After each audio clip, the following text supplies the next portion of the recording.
Has the sudden rise to fame overinflated your ego? And if so, how do you regulate it? Oh, I'm married.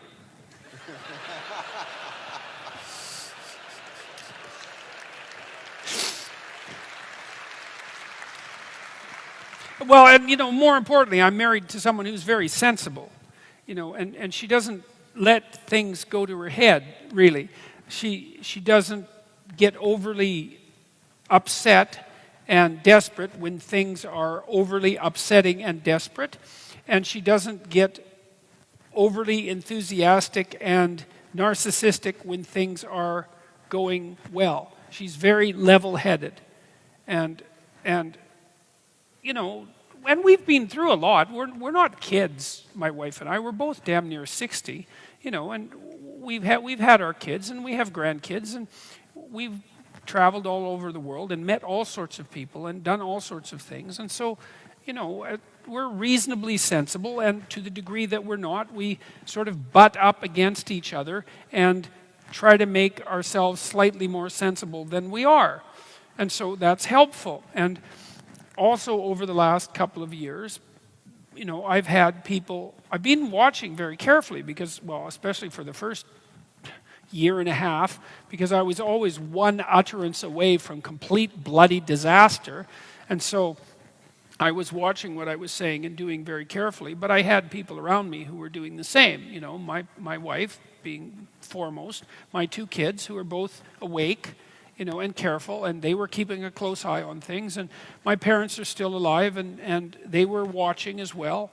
And I have a group of friends, some of whom I lost some friends, but I kept a number of them.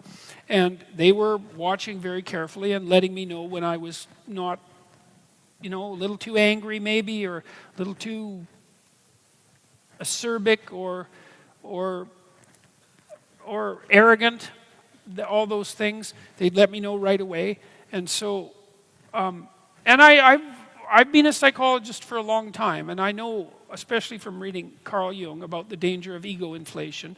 It's not something that you want to mess with. It's very dangerous. And, I tell these archetypal stories a lot, and I learned from Jung 30 years ago that knowing the stories doesn't make you the archetype.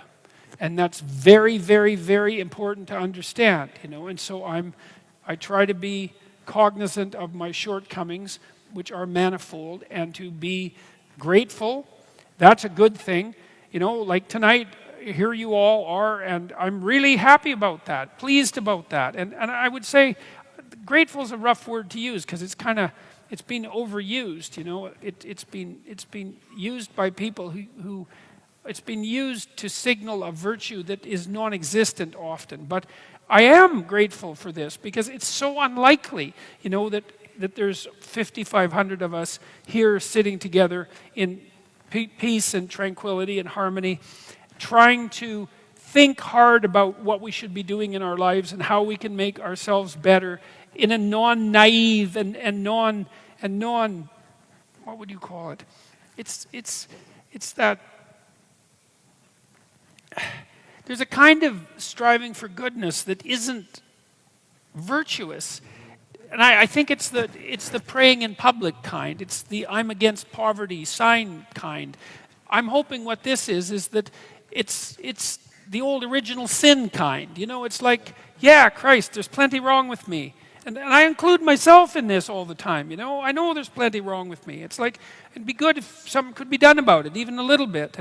And maybe that would make things a bit better for everybody. And maybe that's a noble goal. And maybe we can come and have a serious conversation about that for 2 hours and think hard about it. And maybe we can turn around our lives a little bit. And because I think we can do that. And that it's possible for each person to make things around them way better than they are. Not always, because sometimes you're in such a dire goddamn situation that basically all you've got is a hope for slightly less hell, But man, you can make a huge difference in your life to take care of yourself properly, and a huge difference in your family's life, and a huge difference in your community's life. And it would be so good if we could people wonder, well, what's the meaning of life? Like, what's it all about? What justifies the suffering and the misery and all of that? It's like, well, that's what justifies it. It's like you put yourself up against that. You think, okay, with all of this pushing against me, how much can I push back? Could I move the horror an inch back with all the strength that I have at my disposal? Man, and the answer to that is, yeah, you can. It makes you better with regards to yourself, but it also makes the world a better place.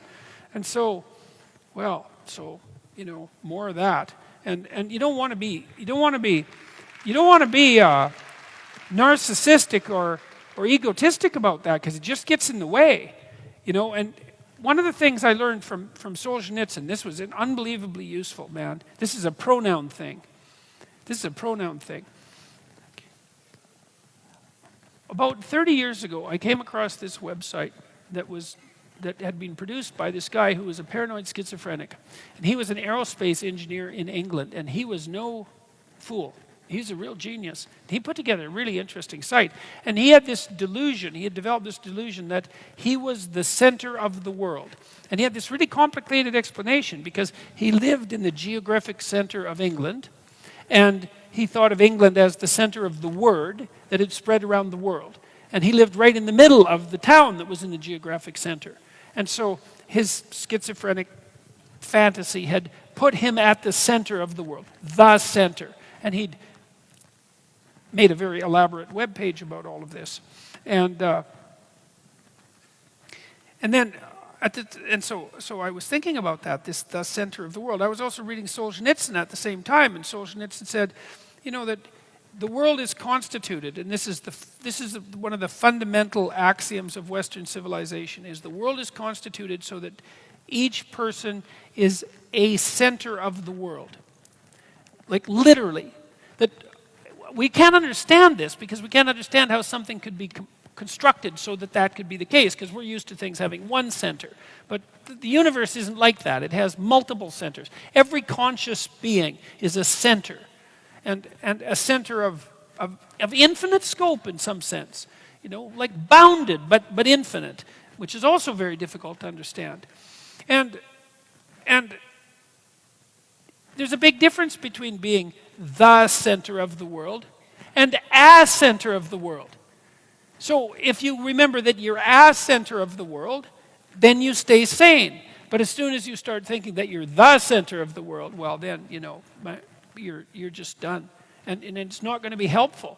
And like even if you are doing the best you can, you invite everyone else along. It's like, I'm doing the best I can, but there's way more work to do, man. And everybody needs to participate. And everybody's participation, that's the other thing that's so weird about it. Everybody's participation is vital. There isn't anybody that, it isn't okay for anyone not to be in the game. And I don't understand that exactly as well, but that also has something to do with our being made in the image of God. And the central value and divinity of our consciousness, the consciousness that gives rise to being itself. These are truths, These are truths. It's consciousness that gives rise to being from possibility. And that's us. That's what we do. And we decide, is it going to be better or is it going to be worse? And if it's better, well, that's on you, man. Because you made it a little better. And if it's worse, that's on you too. And that's your destiny every day. And that's what gives you your intrinsic value. And the meaning of your life, the significance of your life, and the effect of you on the structure of reality itself. That's all you. And it's a miracle, And that is why I believe fully, that's why it says in Genesis that human beings are made in the image of God. And God is what extracts order from chaos, from potential. It's like, I don't think that can be said in any way that's more true than that. And it's a hell of a thing to contemplate. And especially when you think that you actually believe it. Because you do believe that you have intrinsic value. Our whole legal system is predicated on the idea that you have intrinsic value. Even if you're a murderer, even if you're accused of something absolutely heinous, There's still something about you that has value outside of the dictates of the state. And you treat other people like that. You know, if you're going to have a friendship with someone, or an intimate relationship, or love for a child or a parent, you treat them as if they have intrinsic and transcendent value. It's like, well, is it true or not? And if it's true, well, maybe it's an inexhaustible source from which you can draw. It's possible. It seems to be the case. And it's worth the experiment, because, like, what the hell else do you have to do that's better than to try that? So that's that answer.